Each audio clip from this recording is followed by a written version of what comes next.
It's Pikachu, the face of the franchise that swept the world on weekly TV for 25 years straight, dominates US airspace annually at parades. So absurdly popular, he's most likely been tattooed on at least one serial killer currently at large. You walk into a shop of any kind, there's a solid chance you're seeing that yellow rat's mug on something. Doesn't matter what it is. Could be anything from an actual plushie of it to a tin of beans. A Pokemon so iconic, they just had to do it twice. And then several other twices. They just had to do it about 20 times. When you think about it, they're about as inevitable as the three starters: Pikachu Clones, the mostly Electric Rodents, the Pikachu Family, whatever you want to call them. I'm sorting them out. What a prime duo of jobbers. Tag team jabroni pair. I reckon if they did the fusion dance, they'd barely manage to outmuscle a slightly peckish morpeko. It's like a defusion Pikachu, and not even a well-designed one. I'm on about that Joe Rogan HGH head promotional Pikachu. I reckon you could get a stronger pair shifting a Pikachu pop vinyl through a vertical wood saw. So their whole gimmick, we all know, is just to sell Hoenn's double battle mechanic when it was fresh. They have abilities that power each other up. They use moves like Helping Hand and all of that. So in the right context, you know, they probably get a little bit stronger offensively than maybe you'd likely expect. But you know, is nothing to begin with. A triathlon's amount on the treadmill or one of these, maybe you'll get my phone to crack 50%. But I've got to say, very bold move of your Hoenn to introduce tag team pocket monstering, being two electric rats that are very susceptible to having their backies get a synchronized licking by the now entire field damaging earthquake. Like, why would you even care about comboing Pokemon when this sort of thing's offered? No one has ever been one step away from a double battle and thought, ooh, some news reporters up ahead. Better switch, just to be safe. No, you won't even think about it. Anything these two can do within like 4 attacks, setting each other up and all that. Swampert sorting you out with just the one. All you need is Swampert and his weaponized swamp ass.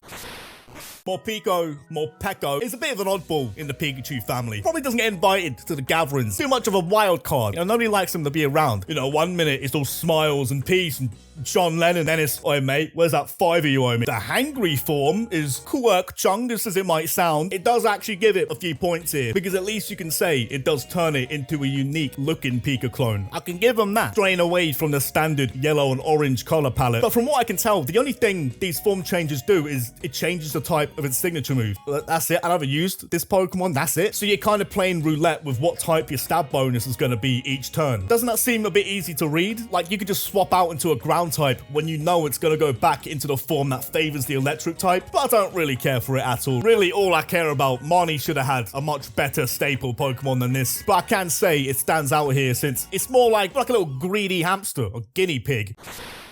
Dedenne. This one's a bit of a nostalgic Pokemon for me and this whole channel. Now, is it to do with its sheer charisma? The haki of a Norse god radiating off of him? Absolutely not. So the Mr1upz channel, it was made October 2011. But the time I consider my actual start was November 2013, when I actually started getting some traction and making videos similar to what you're seeing now. I did a top 5 stupid Kalos Pokemon video when Gen 6 was fresh. Long gone now, so Dedenne has the prestigious honor of being the very first Pokemon that got a bit flamed by me. And after 11 long years. I might have been a little too harsh on them. Just a little bit. It's not amazing at all still. It's still fully worthy of getting roasted. It's almost definitely far and away the most shameless Pikachu clone they've churned out so far. But at the same time, when you line them up against everything else here, somehow it's still standing out. Though as rotund as he may look relative to most of the other more slim fit Pikachus, he's actually tiny. So I reckon it's fair enough, fella. You can give him the pass. Now listen, you'd be looking morbidly obese as well if you were 8 inches tall. Dedenne's got it good. He's got it easy. He'd only have to bulk up for like a month to look swole at that kind of height.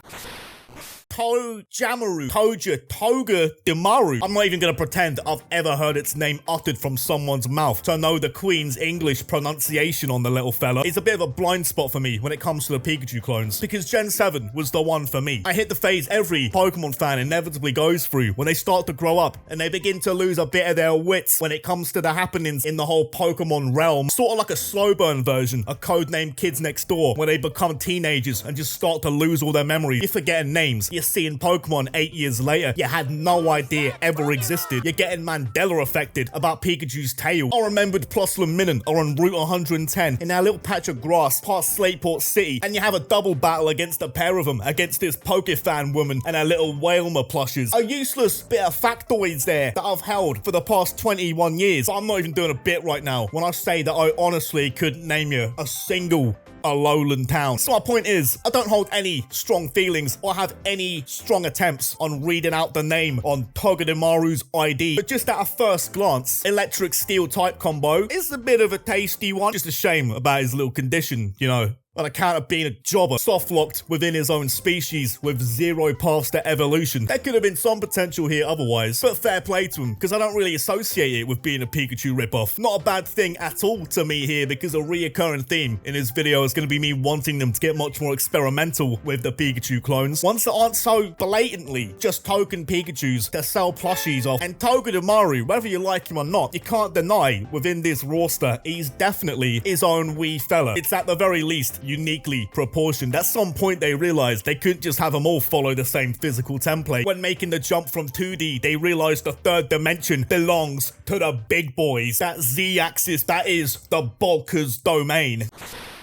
You can say whatever about Pachirisu, but this is the only Pikachu clone I'm aware of that has a world championship under its belt, and you can never strip him of that title, not like the one every Machamp has to prevent their floppy 5th arm from spilling out. Finally started giving a bit of soul to these once they established that it was going to be an ongoing tradition for every gen. At the bare minimum, they finally started playing about with the colors and not limiting them to the mice species, moving slowly up the food chain as a squirrel. But again, that's implying some kind of power dynamic here. But now, why does the squirrel Pikachu simply not consume the mice Pikachu? I don't care that much for Pachirisu, but this is where they started to make these unique enough to be worthy to stand on their own. Before with Plusle and Minun, they quite literally are built to never stand on their own, and they never stood a chance of it anyway. It looked so shamelessly closely related to Pikachu that they were dead in the water straight away. This time they actually did enough so Pachirisu can actually justify its own existence. Emolga's where they finally started deviating a little bit from the template once again. Started dapping these little rats up with a secondary typing, giving them their own bit of flair. Gone from the mouse to squirrel to now flying squirrel. Where were you for Gen 3? Can't believe they gave us Plusle and Minun, and they made Emolga miss out on Fort Tree City. That place would be like the mecca of flying squirrels. Would have been in his element. That's like introducing Palisand and telling him he's not allowed anywhere near the beach. Emolga just gets to fly about a concrete set of flats in a heavily polluted anime New York. You see, that was the time. That really was the time to pull the trigger on Rat Pikachu. The wham, juice to the gills of rat sewage, Ratigan Pikachu. Who could forget dear old rat boy? But Emolga, relative to this list, is a solid hand. And really, out of the core Pikachu family choices we have so far, it's probably the second best species outside of, you know, the direct blood relatives of Pikachu. I say direct blood relatives to the Pikachu family, because you know it wouldn't be a video about the Pikachu clones without a little bit of Peekaboo. More of an honorary member of the Pikachu family. You know, he gets invited to the cookouts and all that. Azurill and Azumarill, they don't get invited to all of them. You know, some of them, the big ones. Now, big weddings, maybe +1s, you know, honored guests. At most, like second, third cousins removed. Like, they're the ones who show up on your ancestry tree when you're patriot, and you're kind of like, the fuck? What do you mean I've got a cousin in Uganda? I mean, you might think this shouldn't count, but I'm the one making the video.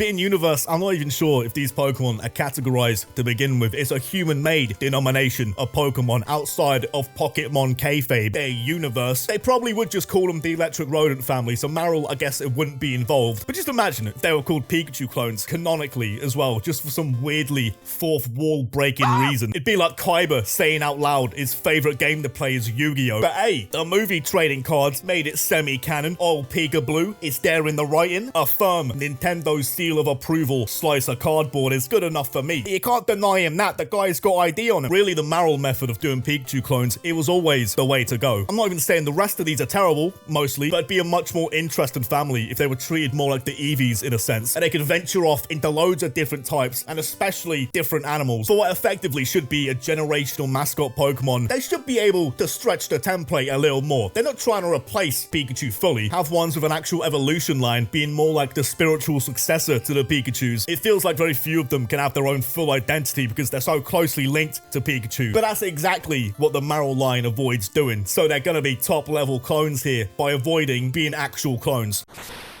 but what's essentially, you know, the Pikachu clone. It's lucky they kept drafting this design up until it was just right, because I still think it's fair to say they couldn't have possibly had a better crack at designing a baby version of the franchise's mascot like this, which is potentially a risky play to begin with if you botch it that badly. Baby Pikachu is now part of the universe. Once you've done that, you can't retcon it, you can't take it away. You don't want to end up with a scrappy do. And if you ever do see Pichu as the scrappy do of the Pikachu family, always remember exactly what they took from you. Just look at this little bum we could have ended up with had they stuck with the beta form. Look at this little jabroni. We were supposed to believe the Pikachu we all know and love once was in its lifespan. This Cheeto ball homunculus. Pikachu may canonically bear children, but if that's the result he's come out with, he's still a virgin in my eyes. Pichu, on the other hand, though, alright, they're top shagger, fair play. The most recent ones, the Pawmi species, they may be electric types, they may be filthy rodents, it's all in the eyes, they all have the same eyes. No fooling me, I can see the lust in them retinas. They yearn to be contained in the monkey ball and gyro about a 3D plane, but it's still a step in the right direction of deviating from the Pikachu template, like I was saying they should have done with the marills. Now I understand, okay, they've still got the electric pouches, they're still orange, they still look as though they'd be fluent enough to interact with Stuart Little without him even needing to flex the English on you. So it's not insanely off-brand for the Pikachu family, not anywhere near as much as I'd probably like him to get, but it's still a good step towards getting more experimental ones with full evolution lines. This trio are definitely the best non-directly Pikachu related of the family, because they're some of the only ones that can actually stand up on their own. Finally, for once, it's not just a very lonely mouse relying on some kind of failed gimmick. Along with the fighting type and all, and actually having evolution stages means it at least has the chance of making that type combination mean something. The Pawmis feel like an actual addition to the Pokedex instead of just being the token Pikachu for the region.